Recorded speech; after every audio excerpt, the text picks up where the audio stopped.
for Celtic's Japanese boy, Kyogo.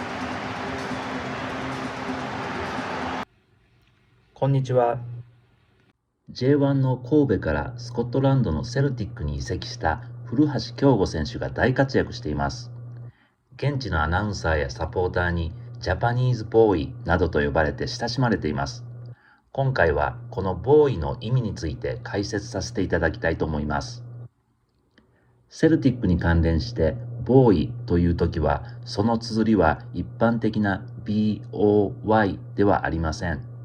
BHOY です。複数形で The Boys であれば、セルティックの選手たち、またはサポーターたちのことを指します。女性の場合は Girl、GHAL、または GHIRL です。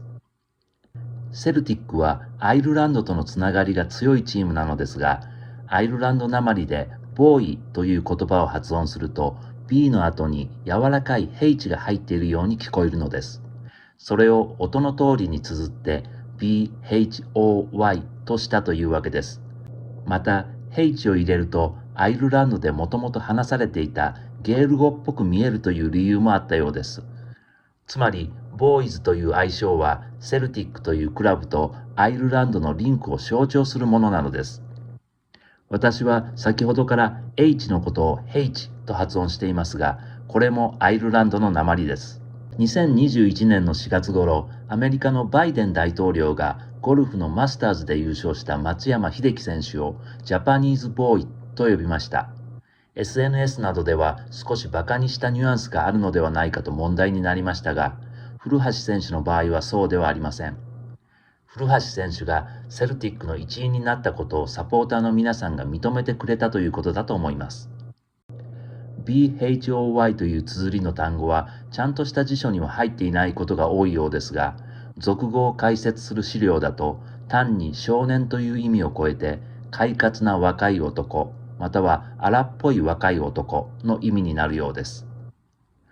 BHOY という綴りは19世紀にニューヨークでアイリッシュ系移民の間で生まれ、その後大西洋を越えて逆輸入されてきたものと考えられています。セルティックがボーイズを受賞した最も古い記録は1900年頃にクラブが配布した絵はがきです。The Bold Boys と書かれています。ボールドは標準的な綴りでは BOLD、大胆なという意味になります。ただし、その頃は、ボーイズはセルティックの専売特許ではなく、アイルランド系のクラブの愛称として一般的に使われていた可能性があります。例えば、エジンバラのハイバーニアンも当時はボーイズと呼ばれていましたし、地方の小さなクラブがボーイズと呼ばれていた記録もあります。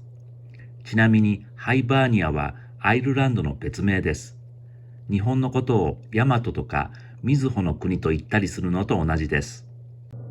セルティックでジャパニーズボーイと呼ばれた元祖はもちろん中村俊輔選手です。